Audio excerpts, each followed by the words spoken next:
Hey folks, what's happening, Roland? Well, today's Friday, and I just hooked a great big bass on a speedworm here. Let's see if I can't get this thing in. I just caught it a second ago, and I kind of put it back out here. Just kind of it's not as lively as it was. But here's what we're catching right now. You know, normally you see me catching nice bass on shiners, and we are fishing shiners. But really, actually, I think we've caught more bass today. Nice bass on speedworms. And okay, what's your name? Billy.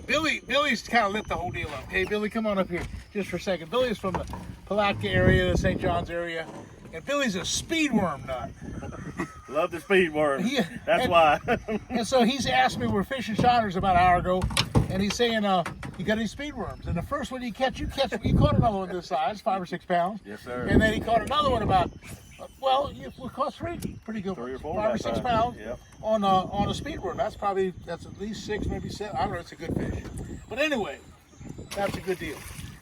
So how many fish have you caught on speedworm? You caught about 10 today, haven't you? Probably 10 or 12. And I've caught a few, okay, our cameraman today.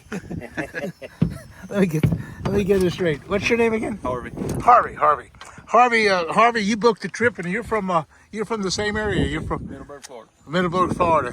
What's your biggest bass? 10-4. That's a good one. Yep. Well, there's some big ones in here. And in the back we have Jimmy. I can't remember. Hey, Jimmy, you caught your personal best today. You caught a nice big 5 or 6 pound. Yeah, I did. It was awesome. You're a saltwater fisherman to start with. Well, now I'm a freshwater fisherman. Now you're a freshwater fisherman. But anyway, this is really kind of really good, working out good. What we have here, folks, is now. Okay, show us how you're doing this speedworm. What's your technique? Because you were showing me and it worked. First of all, it's Texas rigged, obviously. Yeah. I just like to throw it out and almost reel it like a chatterbait. But you're holding the rod high, right? Holding the rod high and just steady retrieve and hop it every once in a while. Okay. Well, I started doing this just like you did, and I started catching fish. Yes, sir. I wasn't reeling it. Normally, I reel it kind of steady and straight, but I'm watching you with a high rod, and you're twitching it. Getting a little reaction to it. Yep. And then that's really been paying off. Been triggering the bite. I guess between all of us in the boat on the worm, we've caught 15 or so bass on speedworms. Yeah. You know, and real good ones too. Some good ones. So 3 or 4 real nice big ones. Real nice. So that was a big deal.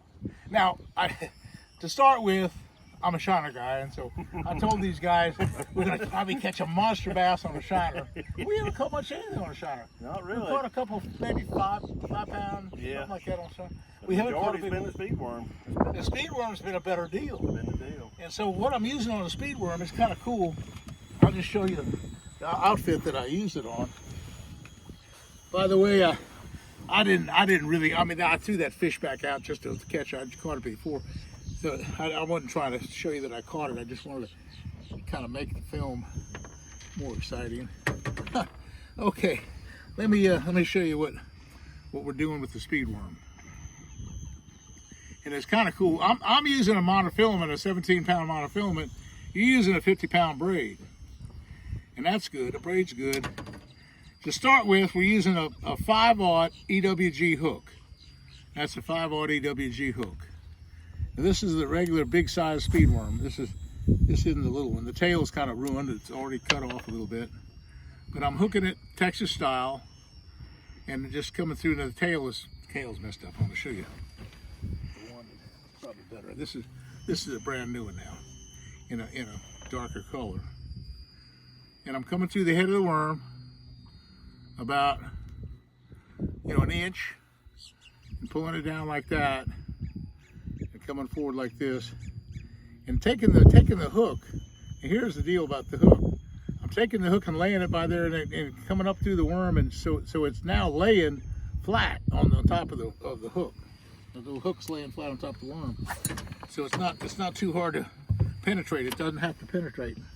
Then I'm using a little bitty weight. On top of that, I'm using this little 1/8 of an ounce lead weight. You could use the tungsten weight. You could. What do you like? Harvey, don't you like 3/16? You said you like 5/16. You like 5/16 a lot. What size weight do you like to use? I like to use a smaller 8. Okay, 8. Okay, well this is about 8. 8, 3/16. And so anyway, that's the regular speedworm set up just like we're using now. And basically, and here is a neat thing about what we're doing today. Normally, I'd take a speedworm. My normal deal is just to reel it straight, and that works to some degree. But that's not what we're doing today. Today, what you've shown us very, very well is the fact that he's making a long cast, okay, and he's holding the rod up and kind of pulling it and swimming it and then kind of stopping it and then swimming it. It's intermittent. It's not just a straight deal. And so he's really been hooking up, and now that I'm doing what he's doing, I'm hooking up too. So that's a good deal. We've caught several really nice bass though on the speedworm. That's a big deal. But that's not the only fishing we've done this week. We've done a whole bunch of different fishing this week, and in fact, I got to show you what's going on. Yesterday, we had a banner day. The wind blew about 25 miles an hour. It was just a terribly hard windy day. We're getting the phone ready now. I got some pictures on the iPhone. We'll show you what's going on. Now, yesterday, here's the guy that fished with me yesterday. This is a great big 300-pound guy. They're great big fish. One of them is 9 1/4, and the other one's 8 1/2. Just big giant fish, and they were shiner fish, and they caught today right about noon. Today, that's when a lot of these fish have been biting in the middle of the day, and those big giant bass yesterday bit right in the middle of the day. The wind was blowing like crazy. We caught 40 bass that were just hitting shiners really good. In fact, we'll probably go over to that same spot again, and maybe they'll hit shiners again this afternoon for us. But in the meantime, we're having a lot of fun with speedworm. Now, before that, let me get one more picture here. See if you can get that next picture. I was fishing with a father and son team this week, and it was a 13-year-old son. Okay, now here's what the 13-year-old caught. Look at that big 9-pound bass. Isn't that a beautiful bass? That 13-year-old, he's so ecstatic. He had never caught a bass over 5.5 pounds. And the first day we fished together, he had a 7 3/4 and another 6. And then this was the last day, and he had a big 9-pound bass. I mean, look at that giant thing.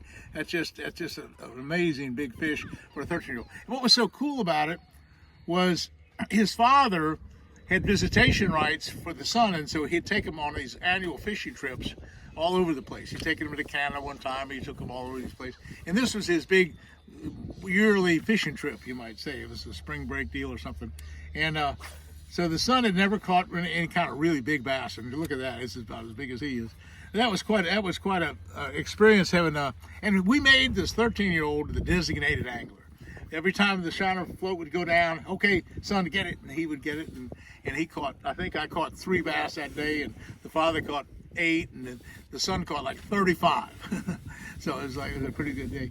But anyway, it was a lot of fun fishing, and it's been like that all week. We had 2 days this week that the wind blew terribly hard. I mean, 40 miles an hour. And even at 40 miles an hour, with this boat is equipped with power poles. It's also equipped with that new move trolling motor. And the move trolling motor, I can control the whole thing with this key bob. For example, if I want to make it go left, I can make it go left right there, and I can hit the button. Sure enough, we're going left. Okay, but the power poles are down. But I just want to show you, I can control the boat. I can be in the back of the boat, let people fish in the front, and I can stop. Even on a windy day, I can really handle it. How much time is on there, Harvey? 8:38. 8:38. That's pretty good. Anyway, it's been an exciting week. I just got back from the Bassmaster Classic, and I got that was just last week, and I was fishing with Jimmy Houston down at his ranch, and we just had a great week last week. But here I am back in Headwaters. I've been fishing every day, and the fishing's just as good as it can get. We're talking about the first week of April, and it's really, really good fishing right now. And it'll get even better. In fact, people ask me all the time, well, Roland, what's your best month to fish? April's awful good, but I like May even better. I'll tell you why. What happens in May, the hydrilla comes up a little higher, and there's a frog bite. I mean, we're taking big, heavy rods like we have these big favorite rods, putting 50-pound braid on them, taking that spro frog and throwing across the mats of the hydrilla, and these great, big, massive bass, like you just saw me catch, those size and even bigger, are hitting that frog, and that's May. So last year we had 3 bass in the 10-pound class in May. So you're just talking about some good topwater fishing as well. But again, there's good shiner fishing. We catch monster bass on shiners, you know, almost every day. We haven't yet today. We haven't caught a monster bass on it, but we got a couple more hours. We're going to work on it. Anyway, folks, that's what's happening in my world. It's the first week of April, and hey guys, I want to thank you everybody for participating in this film and catching a few fish in the process and giving some good information to you guys. And I hope it showed you a few things about how to fish a speedworm. That's the message for today. So we'll see you again soon. And hey, thanks for watching.